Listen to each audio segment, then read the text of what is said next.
it's not talked about yet, but it'll soon come out that he was a CIA informant. He was a CIA informant. He was a CIA. I think he's protecting a lot of other people. He's not protecting himself because there's nothing there, but he's protecting a lot of people. Because Trump's now saying it's a hoax, it's the case is like a hoax or something. I'm like, come on, you know it's not a hoax. He's been on the plane, many times. It's just he was never on the plane with the kids. I've seen the itineraries and I've interviewed all the victims. There's never been an instance where Trump was on a plane with these kids and a rape occurred. But that can't be said for Clinton, and it can't be said for others. While the Clintons were on the plane, while Bill Clinton was on the plane, there were rapes that occurred. Overheard at Phoenix Airport on September 8th, 2025, a senior Justice Department investigator who personally worked on the Epstein case tells all. Glenn Prager, who has reviewed Epstein itineraries and has interviewed Epstein's victims, drops a bombshell. He says that the DOJ did not want to go after Epstein because he's a CIA asset, that the evidence from his investigation confirms that Bill Clinton was present for alleged rapes on the Lolita Express, and that President Trump was not present for the rapes that Glenn Prager investigated, but that he is protecting a lot of other people that were. How about this whole Epstein thing that's like going down? So I worked on that case. I used to interview all the victims, and my picture was 20 to 30 victims, in Palm Beach that I was interviewing and dealing with and stuff like that. And then we go ready to go to trial, and they would flip. Epstein would just pay them off, and they were just like these little kids. They pay off their family. They're all broke kids and poor families, and all. So you pay them off like anywhere from $150,000 to $500,000. Nothing in that guy's world. Prager there describes how the victims that he interviewed were paid off by Epstein right before going to trial. Prager has worked as an investigator inside the Department of Justice for over 20 years. According to Prager's LinkedIn About page, it says that during the tenure at DOJ, Prager served as an inspector overseeing sensitive investigations involving major DOJ components, including the FBI, DEA, Bureau of Prisons, U.S. Marshal Service, ATF, and the U.S. Attorney's offices. This seems to corroborate what Prager told us. He was tasked with interviewing Epstein's rape victims and investigating flight logs. On his backpack in the airport, we spotted an embroidered FBI patch, which caught the attention of our citizen journalist. I'll tell you this, because no, it's not talked about yet, but it'll soon come out that he was a CIA informant. He was a CIA informant. He was a CIA. Although many have suspected it to be the case, this is the first time a Department of Justice official has confirmed that Epstein worked for the CIA and is a foreign asset. So DOJ was settling a case, and they were just letting him, do house arrest, and they minimized his arrest. Part of that is because all the victims kept on flipping, and they didn't have anyone to go to trial with. The more importantly part is they didn't want to go after him. He's a asset for the United States and Israel for the CIA.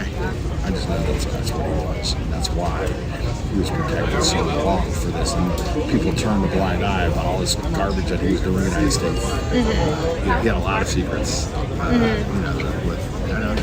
More about Israeli stuff than anything else. I mean, he was doing stuff for Israel and the United States. He was, he's working for both. Glenn Prager, the Department of Justice investigator on the Epstein case, then talks about whether President Trump was involved. Many are trying to tie Trump to Epstein, but what Glenn Prager says is that Trump wasn't present during the inappropriate sexual behavior that he was investigating. But Prager does say that Bill Clinton was, backed up by his experience interviewing the victims and reviewing the Epstein Lolita Express itineraries. Quote, "They killed the Epstein list to protect the Clintons."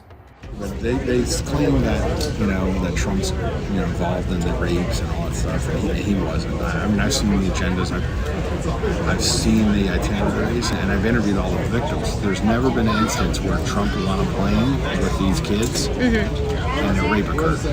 But that can't be said for Clinton, and it can't be said for others. I remember that it was being killed because I know Clintons were on there. The Clintons were on there? 100%. And while the Clintons were on the plane, while Bill Clinton was on the plane, there were rapes that occurred. And I'm saying Trump, although as many flights as there were and all that kind of stuff, and on the island and all that stuff, he was never there during a single alleged raid.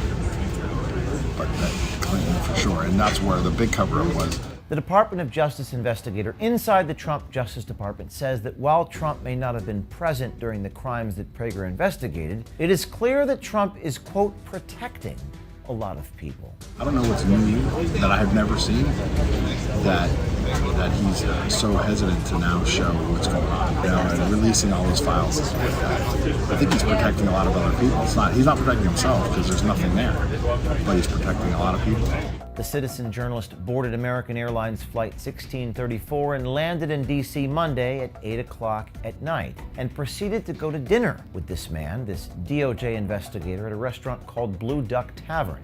Glenn Prager dislikes the fact Trump said the Epstein scandal is a hoax, but he also says, according to the evidence from his investigation, that Trump is not covering up for himself. Because Trump's now saying it's a hoax, it's the case is like a hoax or something. I mean, come on, you know it's not a hoax.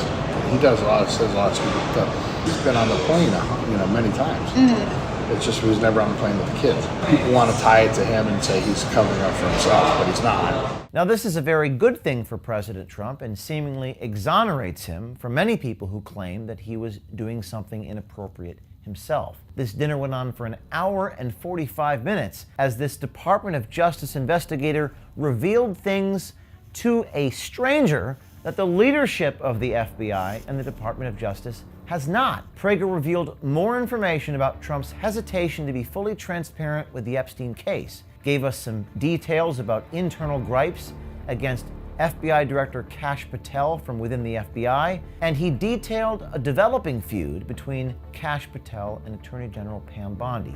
If you'd like to see more of that conversation in the restaurant, you may subscribe to OMG and find it on our website. Who was like the one name where you're like, oh my God? Here he is. Hey there, is this Glenn? Yes. You work for the Department of Justice, correct? No. You don't work for the Department of Justice. You had a patch on your backpack that said FBI, Federal Bureau of Investigation, in the airport. Yeah. And you talked about how you interviewed the Epstein people, all the Epstein victims. Do you recall that conversation? I didn't. No. No. How can I help you? I wanted to confirm that you, in fact, did work for the department. Hang on with the phone. Let's try calling him again. Glenn? I'm not talking to you. Well, I don't know who you are. I'm not talking to you. You already did speak to my friend. Hey, now stop talking. I don't know who you are. I'm a journalist. I need your help, sir. I'm not talking to you or any journalists about anything. Did you interview the Epstein victims? I can't talk to you. Sir. On the heels of releasing this story, I wanted to emphasize just how touching it was for me to see Erica Kirk stand on stage in front of those 74,000 people in a stadium and say that she forgives the assassin who killed her husband, Charlie Kirk. I actually took this photo standing right in front of her when she did that, and I wept. The people standing next to me also wept.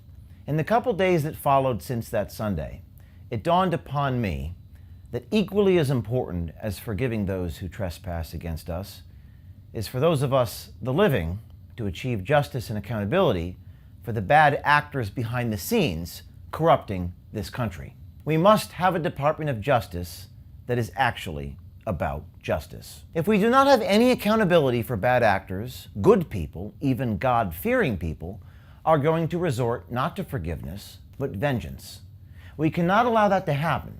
And the only solution is exposure, journalism, sunlight, as the best disinfectant. When the leadership in our government is not forthcoming and transparent about matters they should be, you will see men on the front lines, men on the inside, like this Glenn Prager guy, who are familiar with the files, familiar with Epstein, familiar with who's on the airplanes. Indeed, he's the guy who actually interviewed all the victims in Palm Beach. Well, you'll see people like this be forthcoming and honest when their leadership isn't. I recognized Prager's life is now changed forever. You might be tempted to focus on that and focus on him personally. We have no doubt that no matter how much proof is provided by me, The powers that be will deny, deflect, personalize, and cover all of this up. You may wonder how it is these guys in our government so brazenly open up to total strangers in airports about national security secrets. Please note, this isn't about him or Glenn Prager. It's about opening the floodgates of honesty from other men who are just like Glenn Prager, but who never wanted to be involved. We're just following orders. Prager lived with these secrets, and the horror of what he knows lives on his conscience, the weight on his shoulders. He lives with the guilt for knowing the truth. That is why he was so forthcoming in public in the airport. That is why others with national security secrets will continue to be so forthcoming to our army of citizen exposers. And there are many more out there like Glenn Prager. And now, right now, you who are watching must come forward and tell the truth and be transparent. Be a hero and do the right thing.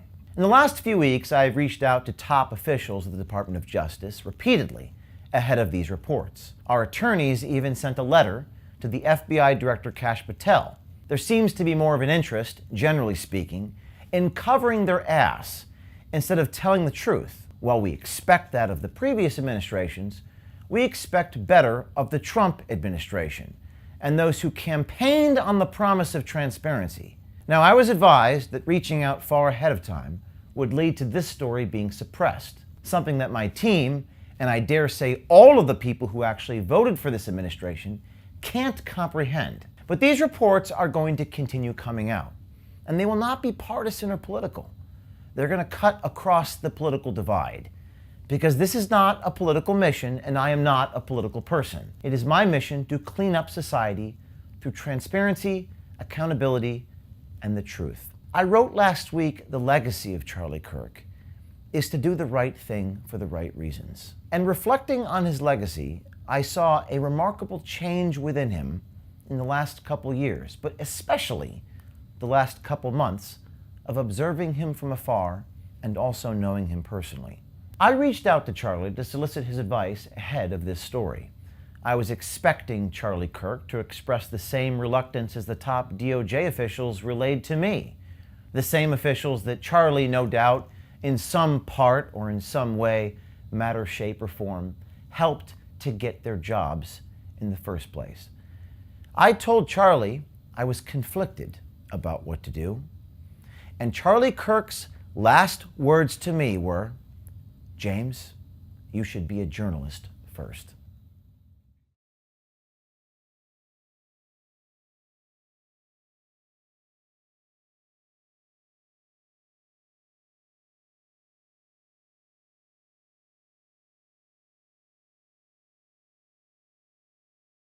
This kind of journalism is dangerous, legally taxing, and certainly not profitable.